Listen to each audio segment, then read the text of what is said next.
फरीदा रिजवान।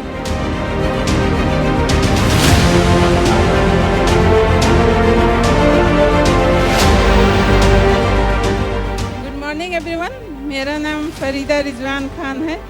आके बहुत अच्छा लगता है। पहले हाउसवाइफ हूँ, पहले नहीं निकलती थी। ये बिजनेस मेरे हस्बैंड शुरू किए थे, 11 साल हो गए। 1 से 1.5 साल हुआ मुझे करते हुए। लोग पूछते हैं कि ये बिजनेस क्यों करना चाहिए, तो इसका जीता जागता अगर मेरा एग्जाम्पल लिया जाए तो कम नहीं होगा, क्योंकि ये बिजनेस मेरे लिए एक लाइफ है, मेरे बच्चों के लिए एक लाइफ है। अगर ये बिजनेस ना होता तो हमारी ज़िंदगी कुछ नहीं होती। सर जब ये डिसीजन लिए थे तो उस टाइम पे इंजीनियर थे और उनके सपने बहुत बड़े थे, बहुत बड़े बड़े ड्रीम थे। और इंजीनियरिंग करते करते 3 साल किए थे।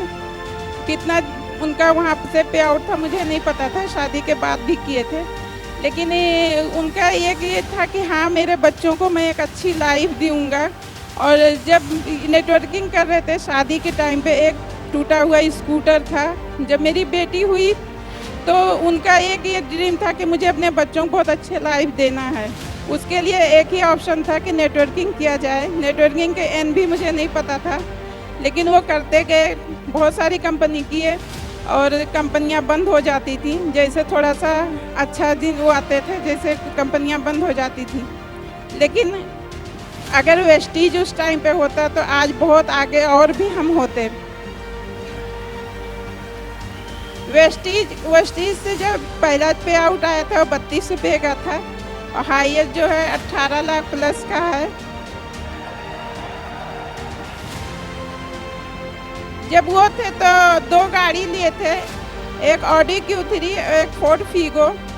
उनके जाने के बाद जब हम बैठते थे, खाना खाते थे डाइनिंग टेबल पे, तो सर एक चीज़ कहते थे, क्योंकि हम 5 थे और ड्राइवर रख लिए थे, 6 हो गए थे, तो बड़ी गाड़ी लेना चाहते थे, 7 सीटर या 9 सीटर। तो बच्चों से हमेशा कहते थे कौन सी गाड़ी, तो वहाँ से वो तो मेरे काम की बातें नहीं थी, तो इसलिए मैं सुनना भी नहीं पसंद करती थी। लेकिन देख के बहुत अच्छा लगता था कि इतनी अच्छी मतलब एक पॉजिटिव जो इन्वायरमेंट था, एक अच्छे लाइफ हम जी रहे थे। बच्चे खुश थे, हम खुश थे, पूरी फैमिली बहुत खुश थे।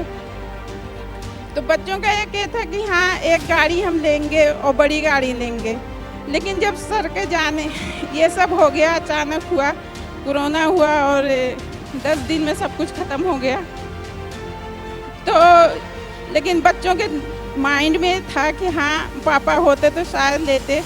एक डिसीजन ले ली थी कि मुझे वेस्टीज करना है। उसका रीज़न ये था कि यहाँ से जो हमारे में जैसे जो मुस्लिम होंगे उनको पता होगा कि हमारे में 4 महीना 10 दिन घर से ना निकलते हैं, ना हम किसी के सामने जाते हैं। उस बीच भी वेस्टीज से पे आउट आता रहा। बिजनेस क्या होता है, परचेजिंग क्या होता है, हमें नहीं पता था। और बिना एक दिन भी एक फ़ोन भी किए ऑटोमेटिक वहाँ से मेरे सर के आईडी से मेरे आईडी पे ट्रांसफ़र हो गया था ये बिजनेस। तो ये चीज़ समझ में आ गया कि मुझे करना है। बहुत सारी चीज़ें चैलेंज की, लोग फ़ोन करते थे, बहुत कुछ करते थे, लेकिन सब कुछ छोड़ के एक चीज़ समझ में आ रहा था कि अपने बच्चों को मुझे एक अच्छी लाइफ देना है और ये प्रूव करना है कि मैं बैठ के नहीं खाऊंगी। और आज वही करके दिखाई हूँ। उनके जाने के बाद भी जब वो थे तो एक घर लिए थे, फाइनेंस करवाए थे। उनके जाने के बाद भी 4 से 5 प्रॉपर्टी मैं बनवाई हूँ और 1 रुपये का भी फाइनेंस नहीं करवाई हूँ। बड़ी बेटी को इंडिया से बाहर भेजी हूँ MBBS करने के लिए, क्योंकि उसकी ड्रीम था कि मुझे इंडिया में नहीं पढ़ना है, बाहर ही जाना है, और वहाँ भेजी हूँ। अभी दोनों छोटे हैं, उनका भी जो होगा वो करूँगी। और सबसे बड़ी चीज़ है कि मुझे जब बाहर निकली तो आप सबका सपोर्ट मिला, मोरल सपोर्ट मिला, इसलिए मुझे अपने अंदर कॉन्फिडेंस आया। नहीं तो घर में रहती तो शायद हमेशा निगेटिव ही रहती। तो बहुत सारी चेंज हुआ है और इस तरह के अगर हर किसी को एक प्लेटफार्म की ज़रूरत है। आने वाला कल भी इसी का है।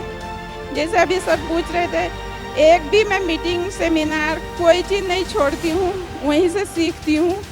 और अभी सुबह जो लेडीज़ एम्पावरमेंट का था उसमें भी मैं ज्वाइन की थी, क्योंकि जब इस तरह के इवेंट में हम आते हैं तो बहुत सारी चीज़ें सीखते हैं, देखते हैं, और जो भी निगेटिव थॉट कभी आता है माइंड में तो वो क्लियर हो जाता है, तो बहुत सारी चीज़ें चेंज होती हैं।